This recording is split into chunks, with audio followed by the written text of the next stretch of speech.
Hello everyone, सत श्री अकाल, आदाब, नमस्कार। आपका होस्ट एंड दोस्त राज सिंह आपके सामने फिर से एक नई अपडेट लेकर हाजिर हो चुका है। जैसा कि आप जानते हैं कि कोई भी अपडेट आती है या कोई नोटिफिकेशन आता है, मैं आपके सामने तुरंत लेकर आ जाता हूं। आज जो नोटिफिकेशन आया हुआ है हरियाणा पुलिस कांस्टेबल की तरफ से, ये वैकेंसी का नोटिफिकेशन आ चुका है। ठीक है, जिस वैकेंसी को ये HSSC Haryana staff selection commission द्वारा फुलफिल की जाती है, वो नोटिफिकेशन अपना निकाल दिया है। तो चलिए इसके बारे में फुल डिटेल्स की जानकारी करेंगे, साथ में ये भी जानेंगे किस प्रकार का सिलेक्शन होगा, कब से अप्लाई होगा, कहाँ से हम अप्लाई कर पाएंगे और अदर स्टेट वाले अप्लाई कर पाएंगे कि नहीं कर पाएंगे, ये सब कुछ जानने का प्रयास करेंगे। ठीक है, तो यदि इस चैनल में फर्स्ट टाइम है तो जरूर इस चैनल को सब्सक्राइब करना, साथ में अपने सभी उन दोस्तों को भी शेयर करना जो कंपटीशन की तैयारी कर रहे हैं। ठीक है, तो चलिए इसमें बात करते हैं। देखिए, जो HSSC है हरियाणा स्टाफ सिलेक्शन कमीशन है, उसकी तरफ से पुलिस कांस्टेबल GD के पदों पे मेल और फीमेल के जो कैंडिडेट है उनके लिए पुलिस का वैकेंसी का नोटिफिकेशन आउट किया गया है। ठीक है, जिसमें अदर स्टेट वाले भी इसमें जो है भर सकते हैं। मतलब आप हरियाणा के बाहर भी हैं तो आप इसमें जरूर आप फुलफिल कर पाएंगे। ठीक है, तो इसके लिए सबसे पहले मैं बता दूं कि जो इसमें टोटल पोस्टें आई हुई हैं 5666 इसमें पोस्टें हैं, मतलब 5000 प्लस इसमें पोस्टें दी गई हैं। ठीक है, तो 5666 एग्जैक्ट पोस्टें, यदि इसमें कोई सुधार या बदलाव होता है, कोई अपडेट इसमें आता है तो इसी चैनल में आपको बताऊंगा। ठीक है, इसमें जो अप्लाई डेट की बात कही गई है 10/9/2024 से इसमें अप्लाई डेट शुरू हो चुकी है। ठीक है, लास्ट डेट 24/9/2024 तक इसमें होने वाली है। ठीक है, तो इस डेट के बीच में आप अप्लाई कर पाएंगे। याद रखेंगे ये जो आपके लिए लगभग 14 दिन का लिए समय मिल रहा है, तो आप इसमें यदि एलिजिबल हैं या कोई आपके बड़े भाई छोटे भाई एलिजिबल हैं तो बहुत सावधानी से इसमें फुलफिल करिएगा, क्योंकि कई कैंडिडेटों का पिछली बार जब किए थे जो है मतलब ऑनलाइन किए थे तो उनका रिजेक्शन बहुत लोगों का हुआ था। रिजेक्शन का एक रीजन है उसमें कि जो कैंडिडेट अपनी जो है फोटो को सही तरीके से अपलोड नहीं किए, सिग्नेचर को अपलोड नहीं किए सही तरीके से, और साथ में जो है कुछ अपना जो है नेम वगैरह मिस्टेक वगैरह कर दिए हैं और अपने आइडेंटिटी प्रूफ जैसे उसमें कुछ अलग है, तो इसमें रिजेक्शन का बहुत ज्यादा चांसेस बढ़ जाता है। तो आप ऐसा बिल्कुल मत करिएगा, कोई जो है गलती ना होने पाए, ऐसा आपको लिए मैं बता रहा हूं, क्योंकि आप पहले प्रीव्यू कर लेना तभी फाइनल सबमिट करना। ठीक है, तो ये आप याद रखेंगे। फीस की जो इसमें बात की गई है जनरल OBC और EWS के लिए, सभी कैटेगरी के लिए और अदर स्टेट वालों के लिए सभी के लिए 0 रुपए फीस है। ये कहें कि जो भी है अदर स्टेट है, फीमेल है, मेल है, SC ST है, कोई भी कैटेगरी से है या अदर स्टेट वाले है, जनरल है, सभी के लिए 0 रुपए फीस फ्री ऑफ कॉस्ट रखा गया, कोई फीस नहीं लगने वाली। ठीक है, एज की जो इसमें बात कही गई, एज 18 से 25 साल होना चाहिए। ठीक है, आपको एज रिलैक्सेशन भी दिया जाएगा, लेकिन एज रिलैक्सेशन आपको सिर्फ हरियाणा वालों को लिए दिया जाएगा। कौन से? हरियाणा वालों के लिए ही दिया जाएगा, क्योंकि ये नियम होता है कि जो स्टेट अपनी वैकेंसी निकालता है तो अपने ही स्टेट वालों के लिए आरक्षण देता है, अदर स्टेट वाले जनरल में फाइट करते हैं। तो यदि आप जनरल अदर स्टेट के हैं तो 18 से 25 साल के बीच हैं तभी आप अप्लाई करिएगा, अदरवाइज नहीं कर पाएंगे। ठीक है, तो ये बात आपको मालूम होना चाहिए। बाकी जो एज रिलैक्सेशन मिलता है सिर्फ और सिर्फ उसी स्टेट वालों को मिलता है जहां से वो पोस्ट निकाली गई। सेंट्रल से जब पोस्टें कोई आती है, सेंट्रल द्वारा निकाली जाती है, तो वो सभी के लिए एज रिलैक्सेशन होता है। बाकी जो कोई स्टेट इंडिविजुअल निकालता है तो अपने ही स्टेट वालों को लिए रखता है। ठीक है, क्वालिफिकेशन की जो इसमें बात कही गई है, आपको CET पास होना चाहिए। सबसे पहले CET क्या होता है? Combined eligibility test. ठीक है, कंबाइंड कॉमन एलिजिबिलिटी टेस्ट कह दी या कंबाइंड, मतलब ये जो कॉमन एलिजिबिलिटी टेस्ट है ये सभी परीक्षाओं के लिए हरियाणा में लागू होता है। तो जो हरियाणा का CET दिए हैं वो पास होना चाहिए, साथ में आपका 12th होना चाहिए, लेकिन 12th में हिंदी और संस्कृत सब्जेक्ट जरूर होना चाहिए, ये इसमें बात कही गई है। ठीक है, तो यदि कोई कैंडिडेट है 12th है, संस्कृत और हिंदी उसका सब्जेक्ट रहा हो और साथ में CET कॉमन एलिजिबिलिटी टेस्ट वो पास हो हरियाणा का, अदर स्टेट का नहीं, सिर्फ हरियाणा में जो कॉमन एलिजिबिलिटी टेस्ट होता है वो पास होना चाहिए। ठीक है, अब इसमें जो आगे बात की है पोस्ट और नंबर, मतलब किस पोस्ट में कितने नंबर्स हैं, ये इसमें अलग अलग डिवाइडेशन करके दिया है। मतलब मेल के लिए अलग है, फीमेल के लिए अलग है और रिजर्व के लिए अलग है। ठीक है, तो जो मेल कांस्टेबल के लिए दिया गया है जीडी के जनरल ड्यूटी के लिए, उसमें 4000 पोस्ट है। ठीक है, कांस्टेबल फीमेल के लिए मात्र 600 पोस्ट है, थोड़ा सा कम दिया है, थोड़ा सा इनको भी बढ़ाना चाहिए क्योंकि लड़कियों के साथ इतना बड़ा दुर्व्यवहार क्यों कर रहा है। ठीक है, तो थोड़ा सा इसमें कम पोस्टें हैं, लेकिन ठीक है, वो आयोग का अपना मैटर है, हम उसमें क्या कर सकते हैं। ठीक है, कांस्टेबल जो मेल इंडियन रिजर्व में है, मतलब ये रिजर्व का मतलब ये होता है जैसे अभी बहुत से कैटेगरी चल रही, मतलब सॉरी, जो जैसे अग्निवीर कोई रिटायरमेंट है, ये रिजर्व में आते हैं, इंडियन रिजर्व में, उनके रिजर्व पोस्टें हैं जो कि 1000 पोस्ट है। ठीक है, 1000 पोस्ट रिजर्व के लिए मेल के लिए। फीमेल के लिए माउंटेड आर्मी के लिए, मतलब माउंट आर्मी के लिए इसमें 66 पोस्टें हैं। ठीक है, तो इस प्रकार से अलग अलग पोस्टों में दिया गया है। तो आप जैसे नॉर्मल आप हैं, यदि सिर्फ सीटी पास है और 12th तो संस्कृत सब्जेक्ट है, तो आप मेल हैं तो मेल इसमें भरेंगे, फीमेल इसमें भरेंगे।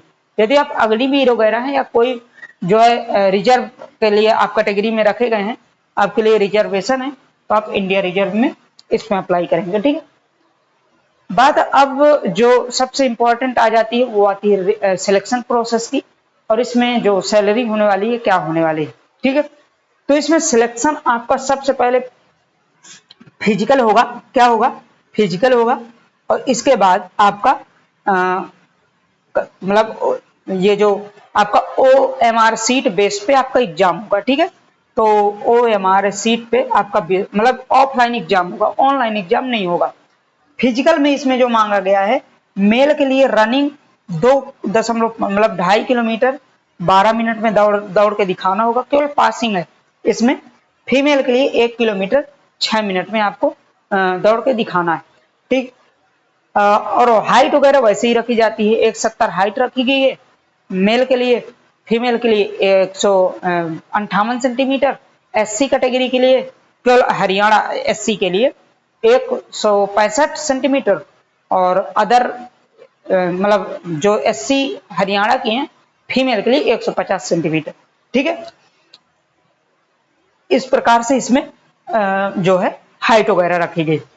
अब इसमें जो फिजिकल के बाद जो आपका ऑफलाइन पेपर होगा, उसमें सिलेबस क्या है, ये ध्यान से सुनना, बहुत ज्यादा इसमें सिलेबस थोड़ा सा ज्यादा दिया है। ये फाइंड आउट नहीं किया है कि कितने क्वेश्चन किस सब्जेक्ट से आएंगे, लेकिन पूरा अराउंड दे दिया है कि 100 नंबर का आपका पेपर होगा और 93.5 नंबर 93.5 नंबर के आपका पूरा पेपर होगा।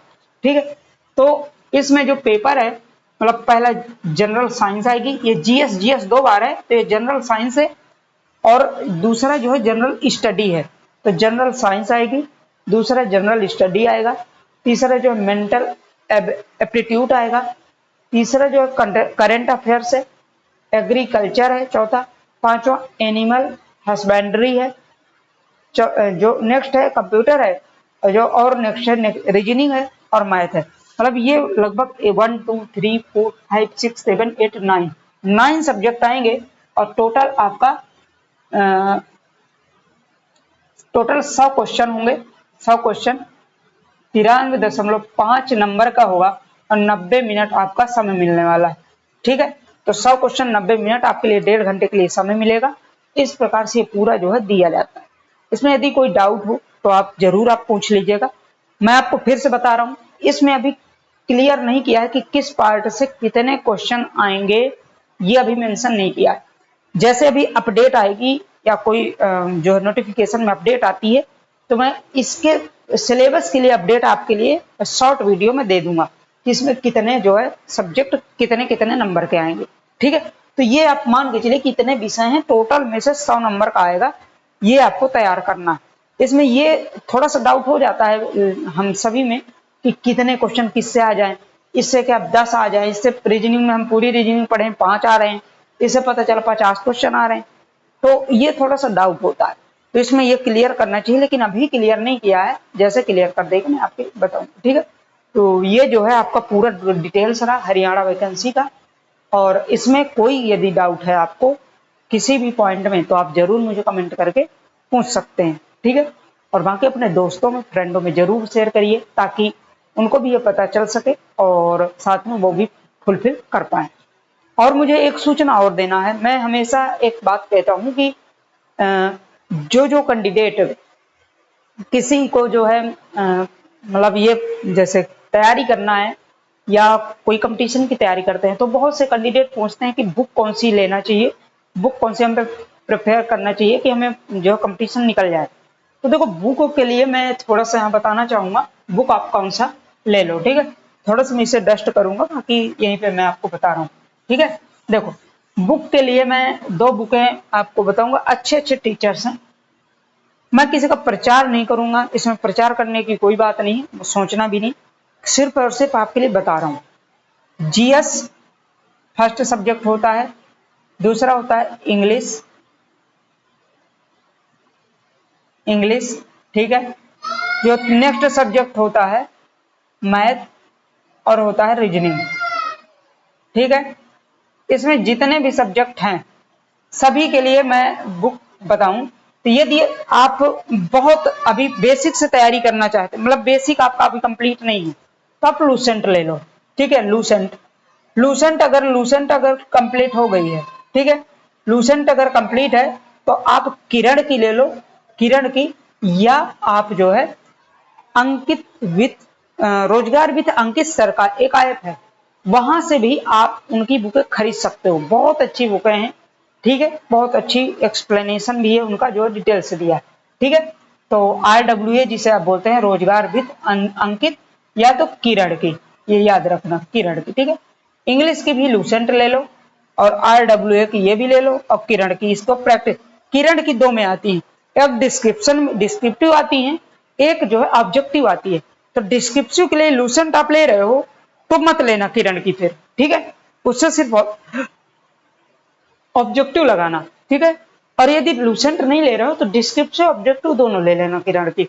मैथ की आपको किरण की ले लो, या RWA की ले लो, या गगन प्रताप सर की, मतलब कई ऐसे टीचर्स हैं, इनको आप देख लेना, पहले गगन प्रताप की, RWA की और किरण की। इनमें सब में मटेरियल एक ही रहता है, किरण की मैं तो किरण की ही कह रहा हूं कि किरण की ही ले लो, ठीक है। बहुत अच्छा मटेरियल पाते हैं, या तो RWA की ले लो। और रीजनिंग की भी ऐसे ही है कि RWA की ले लो या तो किरण की ले लो, ठीक है, रीजनिंग में। तो इस प्रकार से आप जो है पूरी बुकें आप खरीद लीजिएगा। बाकी मैं बुक भी बता दिए, और कोई भी डाउट है, कोई भी इंक्वायरी आपको चाहिए, तो मैं डिस्क्रिप्शन में व्हाट्सएप नंबर भी पिन किया हूँ, वहां से आप देख सकते हैं, और आपको पूरी जानकारी मुझसे पूछ भी सकते हैं व्हाट्सएप में, क्या जो भी डाउट है आपके लिए तुरंत हाजिर रहता हूँ, हमेशा रहूंगा इसी चैनल में। बस आपका ही सपोर्ट है कि आप इसको बढ़ाते रहें, साथ में ऐसे अपडेट आप तक मैं पहुंचाता रहूं। साथ में मिलते हैं नेक्स्ट अपडेट के साथ, तब तक के लिए बाय बाय। अपने अपने परिवार वालों का ध्यान रखें, प्यार दें, हमको भी प्यार दें, ऐसे ही बनाए रखें। Okay, thank you so much, जय हिंद, जय भारत।